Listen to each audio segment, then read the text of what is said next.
Graça e paz, irmãos e irmãs. É muito bom ter você aqui. Muito obrigado por sua audiência. Hoje continuaremos sobre o Antigo Testamento, livro de Juízes. Vamos ao conteúdo. Continuação do estudo complementar 4, parte 26. Quinto cativeiro, Filisteus, tipifica o nosso eu, parte 6. O arrependimento de Sansão. Na hora da angústia extrema, de dificuldades, de medo, perigos, nesse momento crítico, Sansão voltou-se a Deus, lembrou-se daquele que de fato é poderoso, pediu perdão por suas ações egocêntricas e rogou para que as forças de seu Deus lhe fossem de novo dadas, desta vez para mostrar que Deus é Deus acima de todos os deuses, e que não há outro Deus tão poderoso como o grande El Shaddai. Logo, Deus atende sua oração. Sansão podia sentir o poder de Deus animando-o, restabelecendo sua força na força do Senhor. Abraçou as duas colunas centrais do templo e os puxou com força até que os derrubou. Sansão assim pereceu com 3.000 de seus inimigos, mais uma vez um exército de um homem só prevaleceu na força e no poder do seu Deus dos exércitos. Qual é o sentido da vida fora do comum de Sansão? Certamente sua história é enigmática por causa de suas charadas e do segredo de sua força. Até mesmo seu nome é um mistério. Etimologicamente a palavra hebraica deriva-se de semes, significa sol ou pequeno sol, embora outros o liguem com servir ou com forte.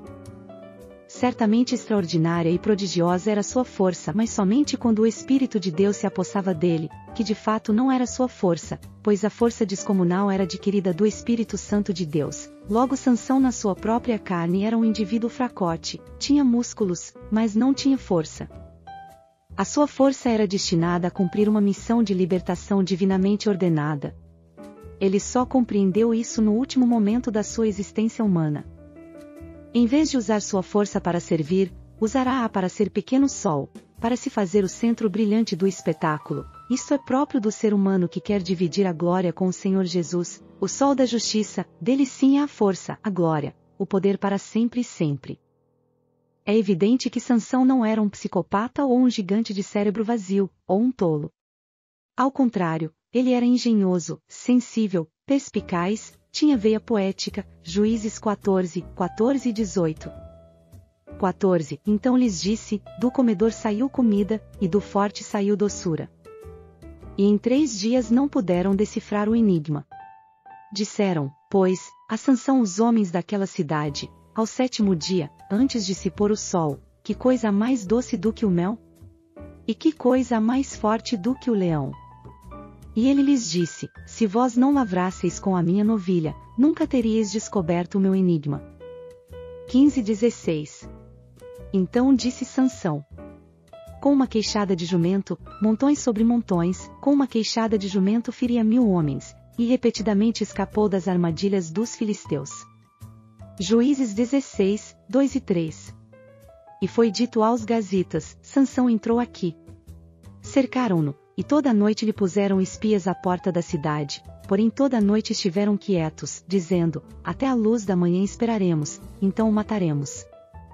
Porém Sansão deitou-se até a meia-noite, e à meia-noite se levantou, e arrancou as portas da entrada da cidade com ambas as ombreiras, e juntamente com a tranca as tomou, pondo-as sobre os ombros, e levou-as para cima até ao cume do monte que está defronte de Hebrom. Ela agrada a meus olhos. Há um ponto-chave nesta história que gostaria de estudar mais minuciosamente, a questão do olhar. A vista desempenha um papel importante do começo ao fim da vida de Sansão. Enamorou-se da mulher filisteia porque disse, ela agrada a meus olhos, concupiscência dos olhos, a entrada dos nossos sentidos humanos. Então a mulher viu que a árvore tentava o apetite, era uma delícia para os olhos e desejável para adquirir discernimento. Pegou o fruto e o comeu. Depois o deu também ao marido que estava com ela, e também ele comeu. O mesmo pode ter sucedido com Sansão em relação à prostituta de Gaza. Foi por causa disso que seus inimigos o puniram com cegueira? Ah! Sim, creio que este foi o ponto decisivo. Somente naquele momento Sansão pôde olhar para dentro de si mesmo e recuperar o sentido de sua vida e missão. Voltando-se então para Deus, pôde vencer o narcisismo, arrepender-se e mudar de vida, voltando o foco para a missão para a qual ele nasceu. Conhecemos bem na Bíblia a história de outro homem, Davi, o homem segundo o coração de Deus, que no momento da guerra deveria estar envolvido na batalha, mas não estava. Ele preferiu a ociosidade, e passeando um dia pela varanda do seu palácio avistou uma bela mulher, mas era uma mulher proibida, ela era casada, mulher de Urias o seu general. Não nos deteremos aqui, pois sabemos que todos conhecem a história e o resultado catastrófico deste olhar de Davi que cobiçou e depois veio a possuir Batseba. O nosso enfoque também é a questão da cobiça do olhar que despertou os desejos proibidos que estavam escondidos no coração do rei Davi. Esta história retrata os nossos mais íntimos desejos do coração. Os homens são assim, movidos pelas carnais paixões. O paradoxo existencial. A mensagem bíblica volta-se repetidamente a este paradoxo existencial, castigo convertendo-se em bênção. O modelo básico é o exemplo de Cristo. A cruz, um símbolo de desgraça e humilhação, torna-se um emblema de expiação e redenção. Aqui, a história bíblica é contrária à mitologia. Ao passo que esta termina em tragédia, a outra abre as portas da esperança. O mito leva o narcisismo a seu desfecho fatal, ao passo que a mensagem bíblica nunca exclui a possibilidade de mudança. A Bíblia apresenta Jesus Cristo como a única esperança para o homem. Esta é a divinal providência, contudo, transcende aquele enigma da vida de Sansão, as coisas mais estranhas têm acontecido. Como a morte falou de doçura e satisfação, mas sabemos muito bem de um caso enigmático e singular na história da humanidade, um caso mais maravilhoso ainda em que a doçura da vida espiritual está relacionada com o homem morto sobre a cruz do Calvário no Gólgota.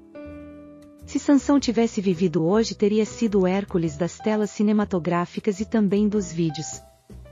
Ele certamente foi protagonista de um drama estético, mais do que o símbolo de heroísmo épico retratado nos filmes superficialmente. Sua história começa com exaltadas esperanças e termina em catástrofe, como no mito de Narciso.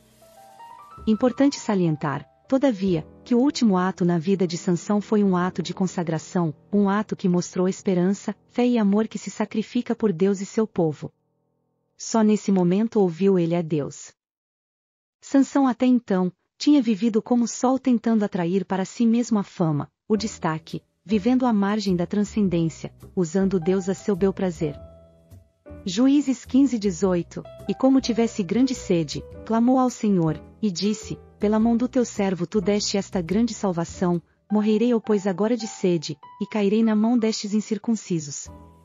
Foi na crise final que ele percebeu a dimensão da fé. Este fato se nos é extremamente intrigante.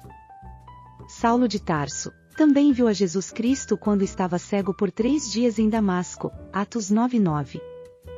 E esteve 3 dias sem ver, e não comeu nem bebeu. Na cegueira dos olhos humanos Paulo viu o mistério da Igreja gloriosa, o corpo místico de Cristo. Que tremendo entendermos isto! O triunfo da fé. Estudando a mitologia grega, conhecemos a figura de Narciso que era o deus do amor próprio, interessado apenas em satisfazer seu prazer, completamente indiferente para com Deus e as necessidades de outros. Ele simboliza no homem, orgulho, vaidade, convencimento e hedonismo. Muito de nossa cultura perpétua refletindo os valores falsos do narcisismo. A sociedade contemporânea em suas vãs filosofias humanas procura congelar a adolescência e exorcizar a velhice, idolatrar o prazer e viver no espírito do encanto e da sedução. Somos bombardeados pelo cinema, televisão, revistas, internet, com toda sorte de fantasias, compulsões e pulsões, taras sexuais, pedofilia, adultérios, etc. Mas o mito leva às drogas, adultérios, vícios, crimes, tragédia e destruição própria da raça humana cada vez mais degradada, cheia de pulsões e compulsões da carne fomentadas pelo diabo e seus anjos malditos por tudo aquilo que invade a nossa vida. Obrigado por assistir até aqui. E não perca a continuação do estudo complementar 4, no próximo vídeo. Graça e paz, irmãos e irmãs.